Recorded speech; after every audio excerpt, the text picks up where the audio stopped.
And we are living in a global age when we see democratically elected authoritarian leaders and regimes in many countries.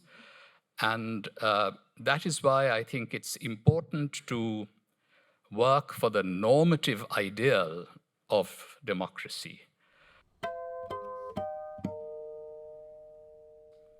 So welcome to tonight's Great Decisions program on India, between China, the West, and the Global South. I'm Mary Eintema, President and CEO of WorldBoston, and it's wonderful to see you here in the beautiful Boston Public Library, Rab Hall, and to introduce our speaker. It could not be a more appropriate speaker on a more appropriate topic tonight than Dr. Sugata Bose. He is the Gardiner Professor of Oceanic History and Affairs at Harvard, and he served as a member of Parliament in India from 2014 to 2019, representing the Jadavpur constituency in Bengal. And throughout that period, he was a member of the Parliamentary Standing Committee on External Affairs. We have come to the right place for tonight's topic. Please join me in welcoming Dr. Bose.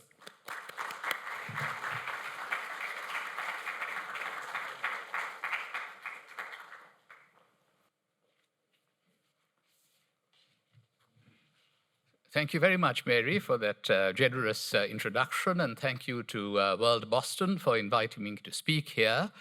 And it's wonderful to be at the Boston Public Library. Apparently, I used to visit this place when I was 2 and 3 years old with my mother.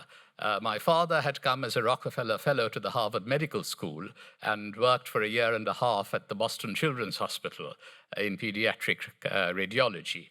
And therefore, even as a child, I took advantage of the libraries and museums of Boston. On July 26th, 1953, at 8 in the evening, the curtains lifted for a cultural performance by a visiting Indian delegation in Beijing's Hoping Peace Hall. The Indians began by singing in chorus Bande Mataram, I bow to you, mother, the famous ode to their motherland. The patriotic prelude was followed by an overture to their hosts as Debubroto Biswas of Bengal and Surinder Kaur of Punjab sang in duet Hindi Chini Bhai Bhai in celebration of the brotherhood of Indians and Chinese. Among the large audience was the top leadership of the Chinese Communist Party and the People's Republic, with Chairman Mao Zedong in his trademark blue coat, sitting unobtrusively in the 4th row. The penultimate item on the 20-course feast of Indian music and dance was a Bengali song poem written by Sukanta Bhattacharjee, a radical young poet who had died. And as Debubroto Biswas rendered the immortal lines of this inspiring song, Bidroho aaj, bidroho charidike, rebellion today, rebellion everywhere, the young Chinese stage manager synchronized flashes of red light that enveloped the hall. The Prime Minister, Chou En-lai, hosted a grand banquet following the concert that had concluded with a Kathakali dance. Aren't you the one who performed the revolutionary songs? Chou En-lai asked Biswas with a warm smile and a warmer handshake as he trooped into the banquet hall with his fellow artists. Wonderful, wonderful. You must perform these songs wherever you go, Chou En-lai urged the Indian musician. In Shanghai, a new element was added to the cultural performance, with Damayanti Joshi dancing to Debubroto Biswas's rendering of Rabindranath Tagore's Nrittero Tale Tale. With the rhythm of your dance, O Nataraj, make me free from all bonds. Wake me up from sleep and let the rhythm of your bond-free song fill my heart. Biswas titled the presentation Liberation of Man.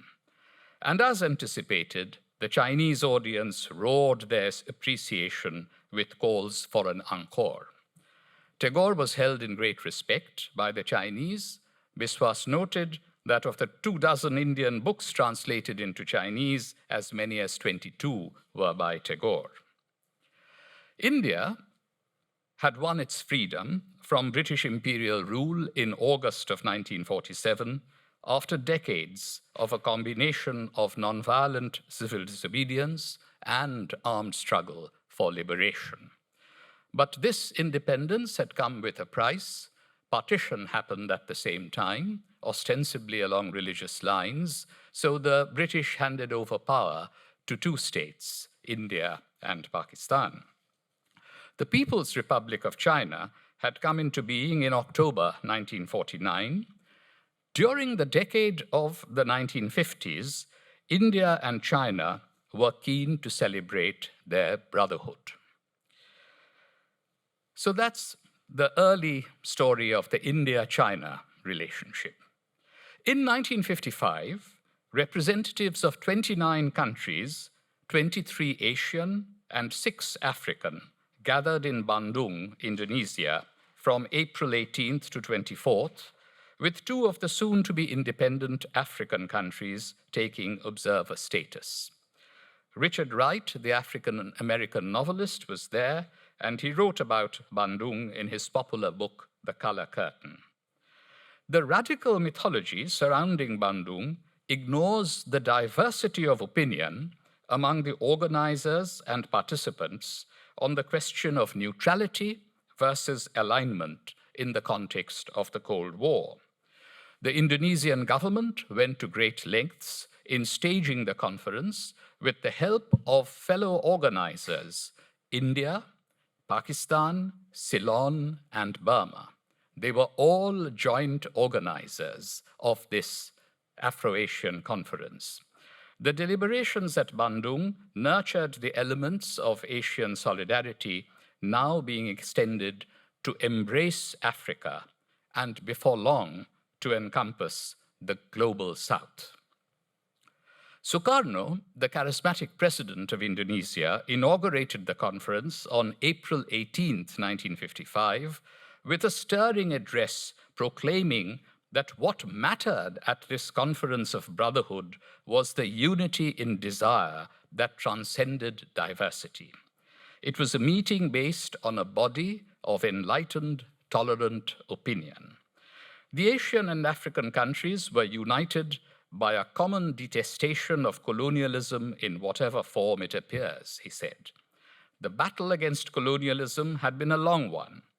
He recalled that April 18th was the anniversary of Paul Revere's famous midnight ride through the New England countryside at the onset of the American War of Independence, the first successful anti-colonial war in history. He quoted Longfellow's famous lines, "A cry of defiance and not of fear, a voice in the darkness, a knock at the door, and a word that shall echo forevermore."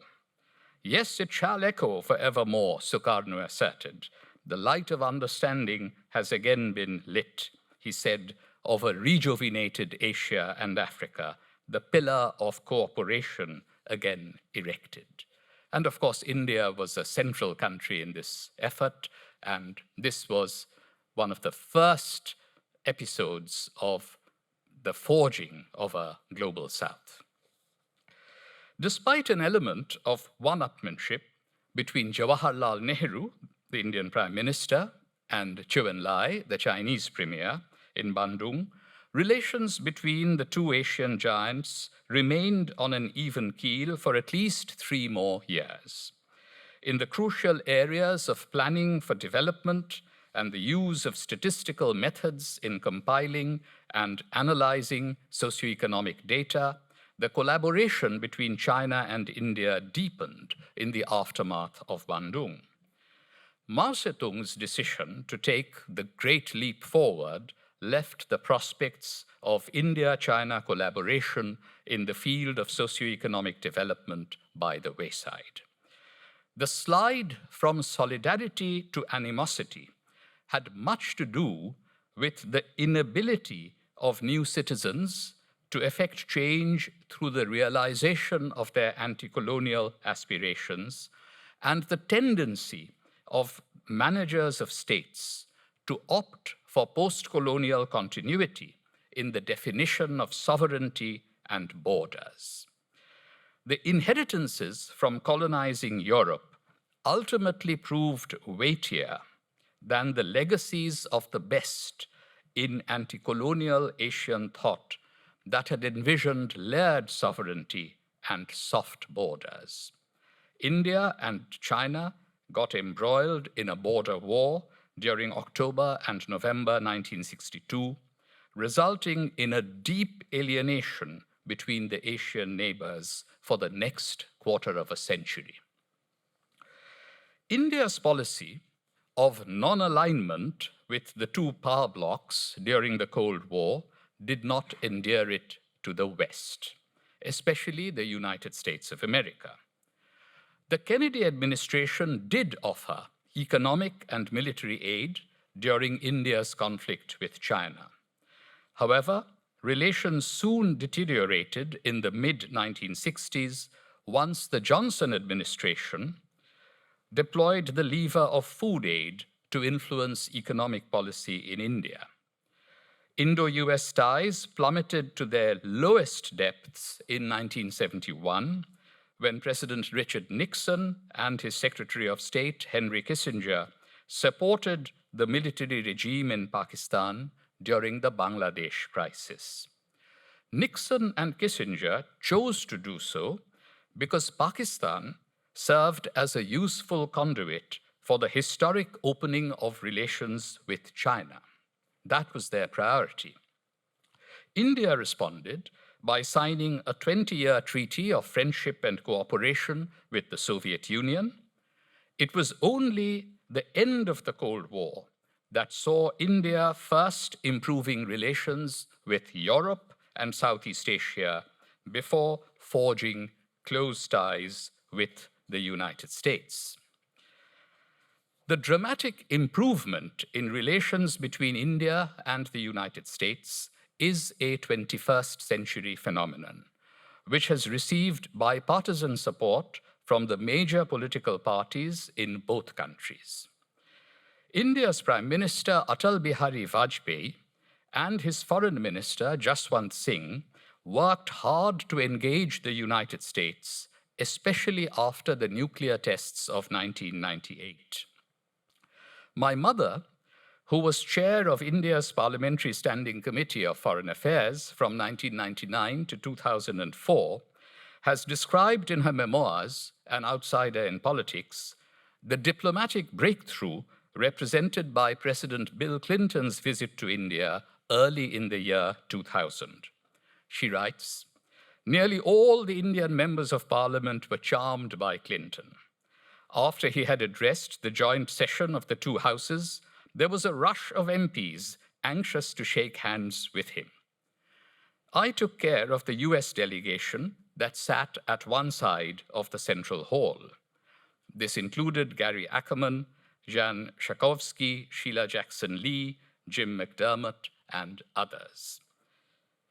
Next morning, some newspapers commented that while everyone's attention was on President Clinton, it fell on the, quote, conscientious Krishna Bose, unquote, to look after the foreign delegates.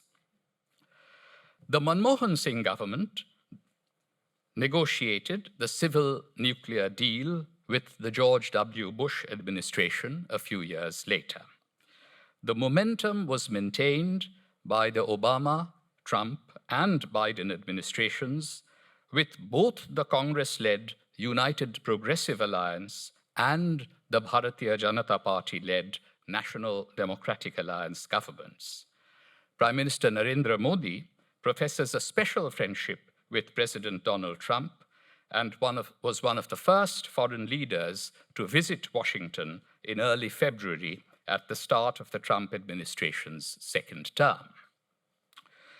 The forging of new strategic partnerships has occurred in the context of significant shifts in the global balance of economic power.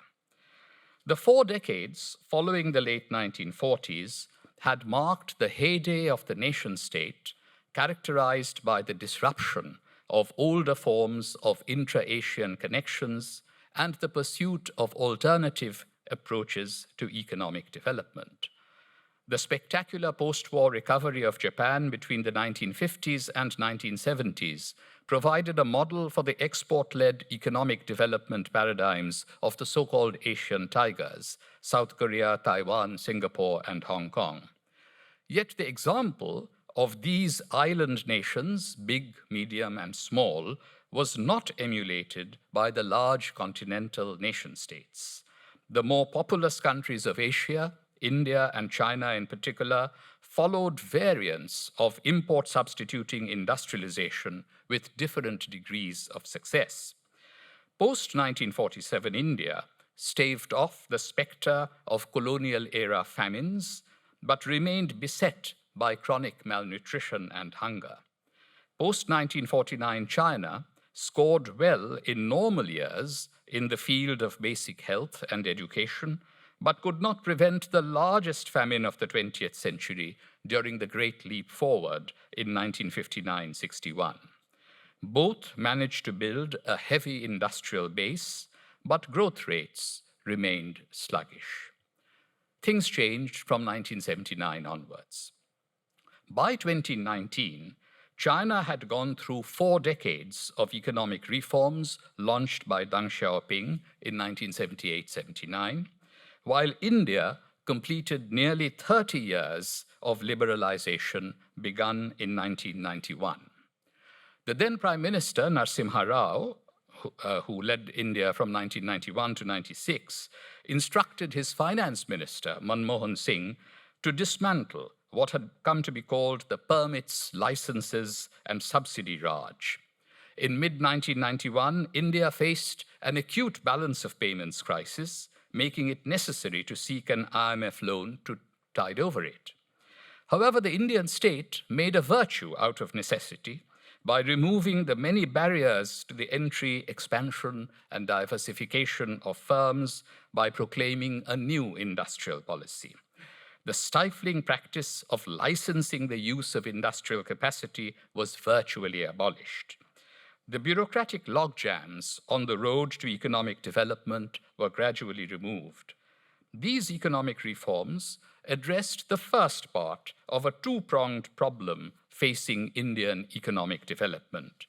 The reformers pulled back from over-intervention by the state in certain sectors, but did not fully address state negligence of social sectors, especially health and education. This began to change from the early 21st century. The phenomenon, widely described as the rise of Asia since China's engagement with the global economy since 1979 and India's reforms since 1991, exhibits some striking disparities. In 1979, the size of the economies of China and India was roughly the same. After 4 decades of rapid growth, China's economy was in 2019 nearly 6 times the size of India's economy.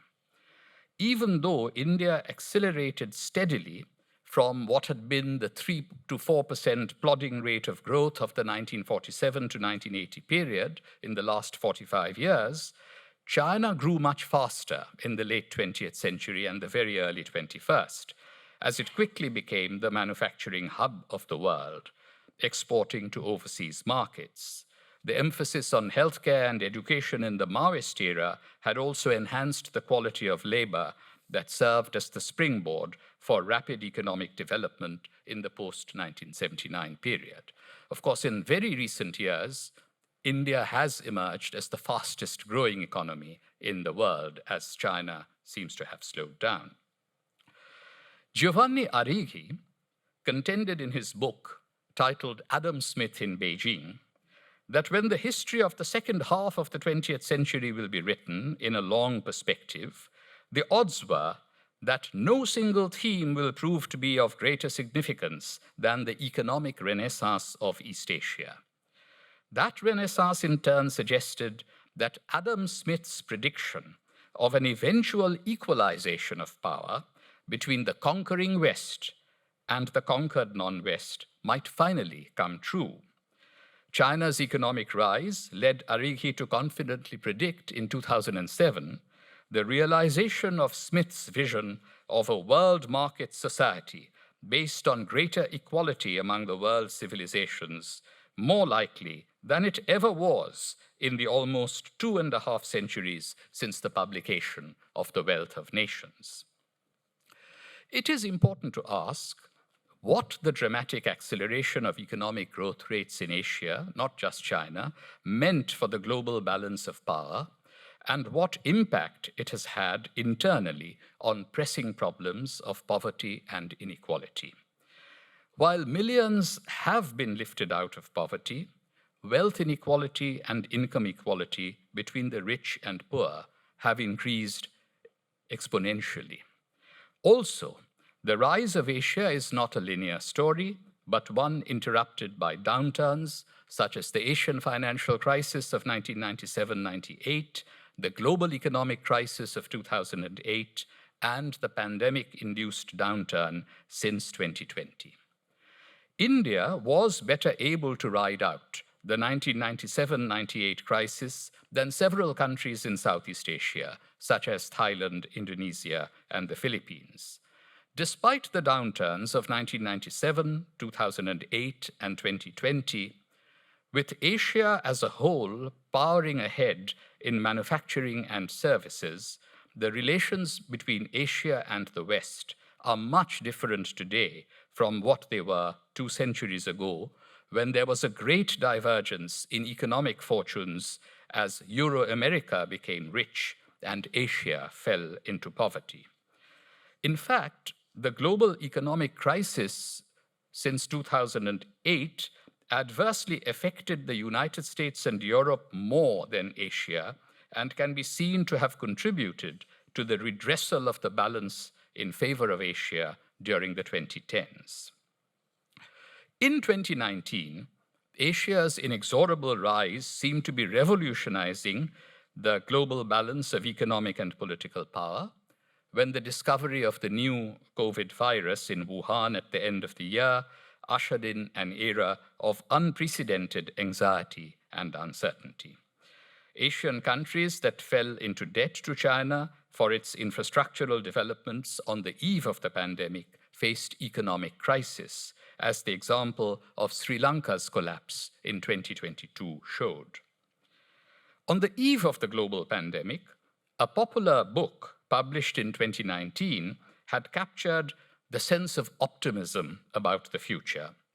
The author, Parag Khanna, had no doubt that looking back from 2100, it would be possible to precisely pinpoint the date on which the cornerstone of an Asian-led world order began. It would be 2017, the month of May to be exact, when 68 countries representing 2/3 of the world's population and half of its GDP gathered in Beijing for the first Belt and Road Initiative Summit.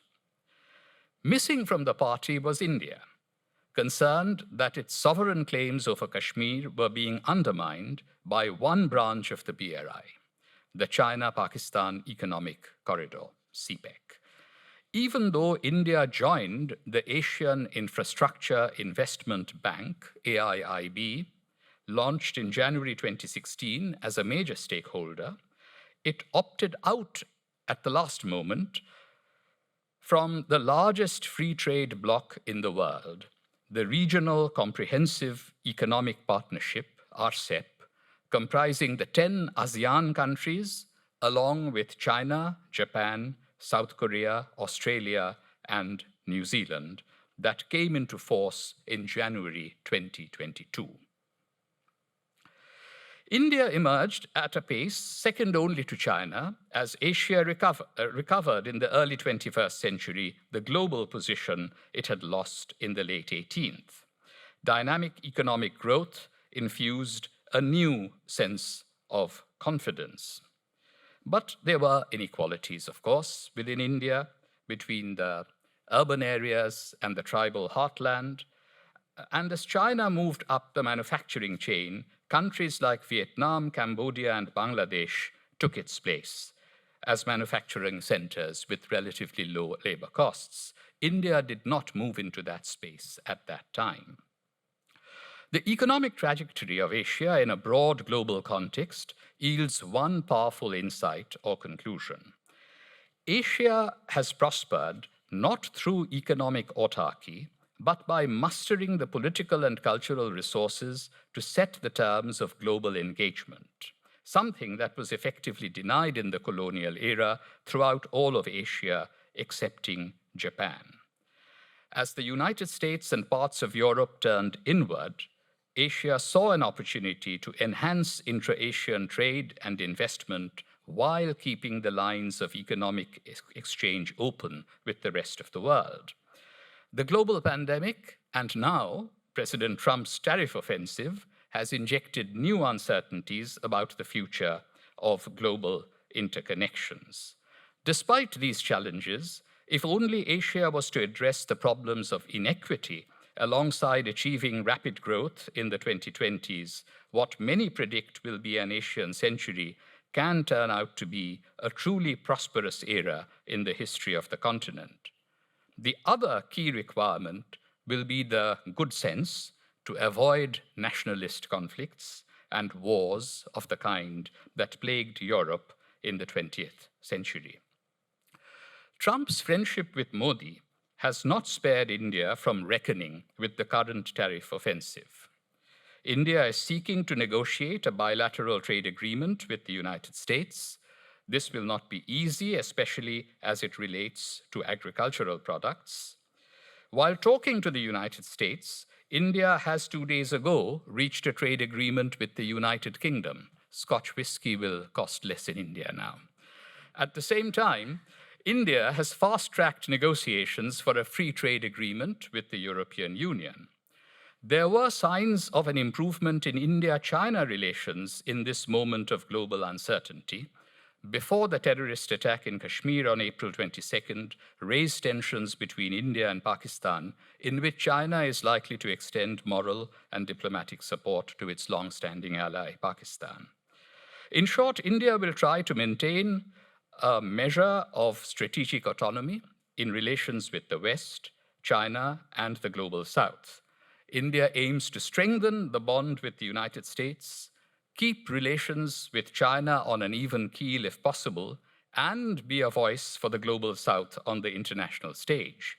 How India manages the tensions between these goals will determine the degree of success of its ambitious balancing act.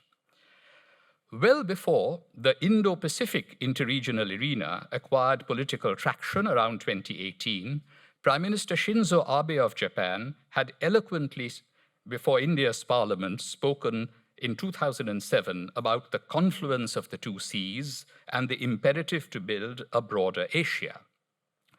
Advocating the Silk Road Initiative, later renamed the BRI, President Xi Jinping of China had declared in 2015 that the interests of Asian countries have become intertwined and a community of common destiny has increasingly taken shape.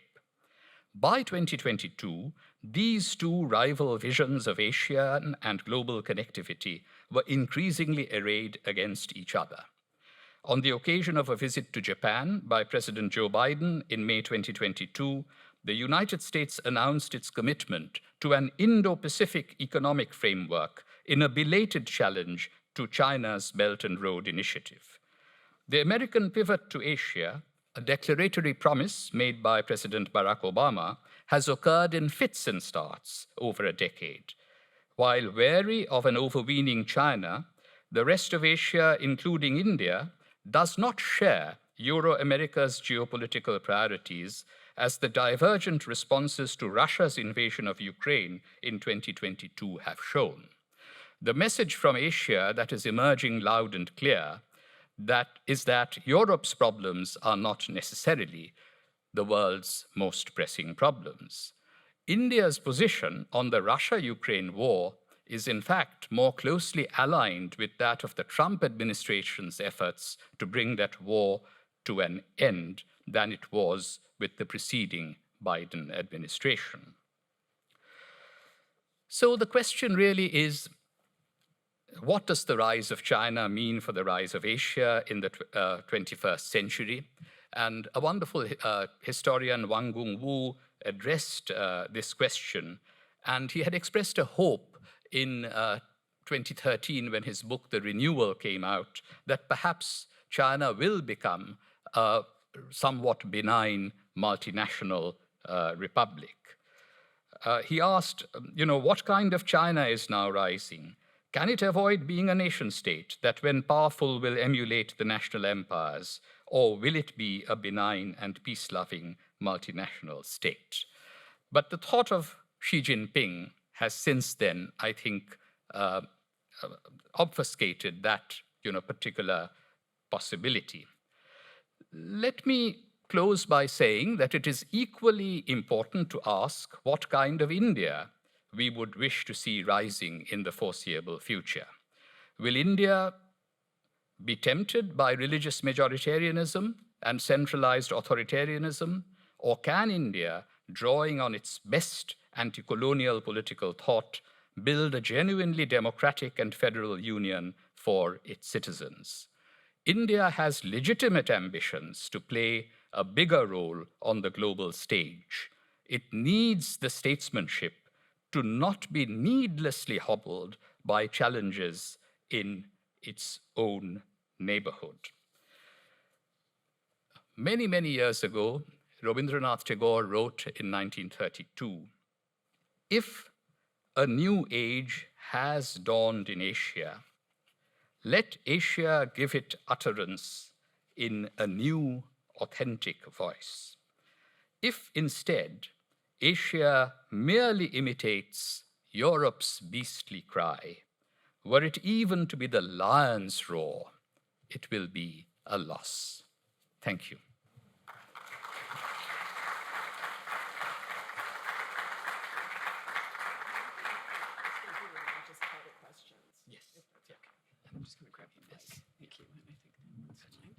Thank you very much. Am I on? Okay, great.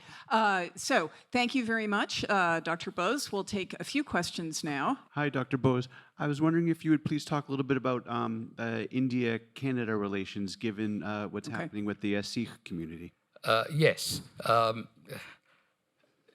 India-Canada, relations was on a downslide in the last couple of years. And that happened when Canada's Prime Minister, Justin Trudeau, announced in Parliament that he had evidence of the Indian government's involvement in the assassination of a Sikh leader. And in fact, that problem to some degree has extended to the United States of America as well. There is a case that has been brought against a government official. On this occasion, the assassination didn't happen, but there was a plot that had been uncovered by the FBI. And therefore, there were problems in that sort of relationship. Now, we'll have to see, of course, that with a new government and a new prime minister in Canada, Mark Carney, how India-Canada relations can be, put back on track. But there have been some serious difficulties in the last couple of years. Yes, my name is Robin Al-Khatib, and I wanted to thank you for a very insightful presentation. Thank you, Dr. Bose. Could you comment a little bit about the China and India collaboration with the BRICS effort, and how serious is that, and what the benefits may be, and when you think that might actually be realized, if ever? Yes, of course, in the BRICS effort, you have some of the leading countries of the global south, India and Brazil and South Africa, and also Russia and China. And I think it is an effort which has gathered some momentum. BRICS has been expanded now to include a range of other countries. For example, Indonesia, the largest country of Southeast Asia, has joined BRICS along with a range of other countries. So in some ways, as I mentioned, India wants to maintain its strategic autonomy, both in forging economic relationships and other strategic partnerships. And therefore, the BRICS effort, I think, has more potential on the economic front than necessarily on a strategic front. And of course, this is to some degree upset the United States. For example, the current administration has said that if BRICS made a concerted effort to move away from the dollar as the main international currency, then there would be some degree of economic conflict.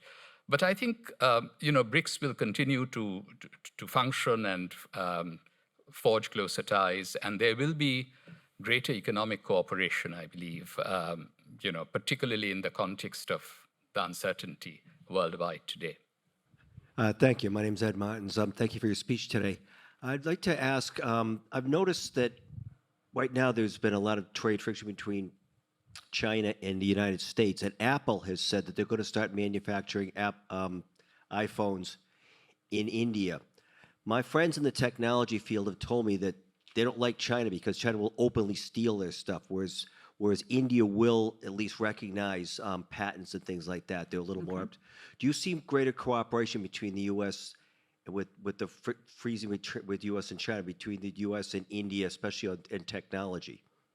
Yes, I think there definitely will be greater cooperation between the United States and India in the field of technology. And the specific case that you mentioned, yes, Apple is moving much of its manufacturing capacity of iPhones and so on from China to India, particularly locations in South India. Now, I think Indians are looking at the current situation, and they can see that while there are certain short-term gains to be made by India, given the economic rivalry between the United States and China, I think there is also worry about sort of a larger global sort of uncertainty. And that is why, even while welcoming Apple to come and set up their manufacturing hubs in India, there was a tendency that you could see in the last few months on the part of both India and China to first of all try to lower the tensions near the border. There had been problems in 2017 and 2020, but at the same time also suggesting that perhaps we ought to think in terms of greater economic cooperation. What I don't know is the impact of political uncertainties of the moment in which we are standing today.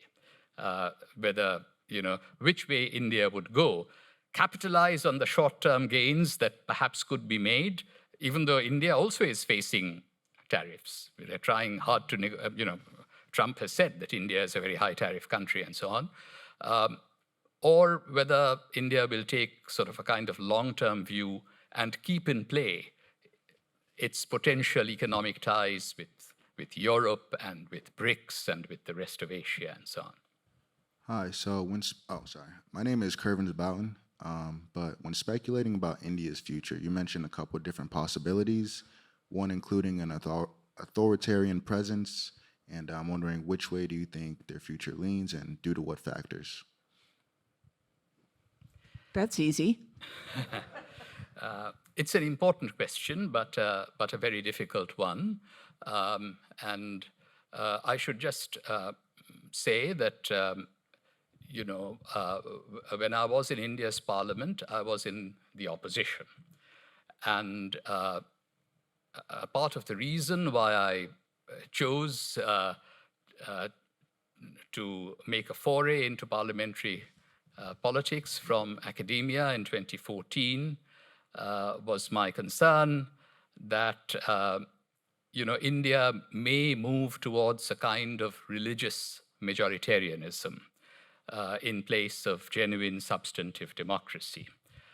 I believe religious majoritarianism is antithetical to democracy, where majorities have to be earned. But if you say that there is already a majority based on religious or racial enumeration, that I think undermines the cause of true democracy. And we are living in a global age when we see democratically elected authoritarian leaders and regimes in many countries. And that is why I think it's important to work for the normative ideal of democracy. And I will in the end be, optimistic and say that even if it appears that, India has tended towards a kind of religious majoritarianism and what I referred to as centralized authoritarianism, India in the end will choose to be a more free and flexible democratic and federal union, which in the long term will prove to be a stronger union. Thank you. So from politics, I guess I'm trying to segue a question on Zoom about back to geopolitics. Obviously, everyone is watching the news carefully. You said you've been following moment by moment, of course, the situation, the military action, let's call it, between India and Pakistan. This is not necessarily an entirely new phenomenon. How dangerous do you think that this moment is? And what, if any, are the right steps for the United States at this point regarding this conflict? This is a truly dangerous moment, and what's been happening in the past few weeks and then what happened last night is a matter of grave concern, for the very simple reason that we are talking about two nuclear-armed countries, and India and Pakistan, cannot, afford to go to war, and the entire world, I think, cannot afford to see India and Pakistan escalate this military conflict any further. Of course, India's formal position has always been that it never accepts third-party mediation. But I think for good sense to prevail and the voices of reason and sanity to prevail at this difficult moment, there are countries which are friendly towards India, which can actually, help at this point. And I have to say that, I have, read the statements that have come out of the United States, of Russia, of Japan. China obviously is going to side with Pakistan, but all of these countries which are well disposed to India have been calling for restraint, and in fact, Trump has made two statements. One yesterday, soon after he heard of this strike across the border and the line of control, and again today, and he wants this to end as soon as possible. And I think this tension needs to be brought down, and I think the United States may well have an important role to play, even if not as a direct mediator, but as some kind of a facilitator. We cannot forget that even in 1999, when there was a Pakistani aggression in Kargil, it was the Clinton administration which played a very helpful role. But we are talking about a situation where we have, a government and a leader who believes in his own strongman image and felt that he had to take this kind of military action. But I hope that we need these tensions to ease between India and Pakistan. I'm going to ask my own follow-up question, but obviously you're very much in touch with politics in India and people at home. We tend to look at things through a U.S. lens. How worried are your friends and colleagues at this time in India? There are two ways of looking at this whole scenario. At one level, if you are just watching the electronic media, you might end up thinking that, certainly the media, and therefore through the media, the people of India have been, calling for this kind of a kinetic action against Pakistan following the terrorist atrocity that took place on April 22nd. So there is actually a good bit of, warmongering going on, and Modi might even feel that he's not going as far as he's being goaded on to do in this respect.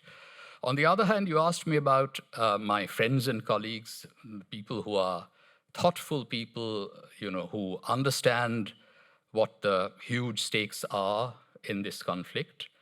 And therefore, they would want to see, real statesmanship.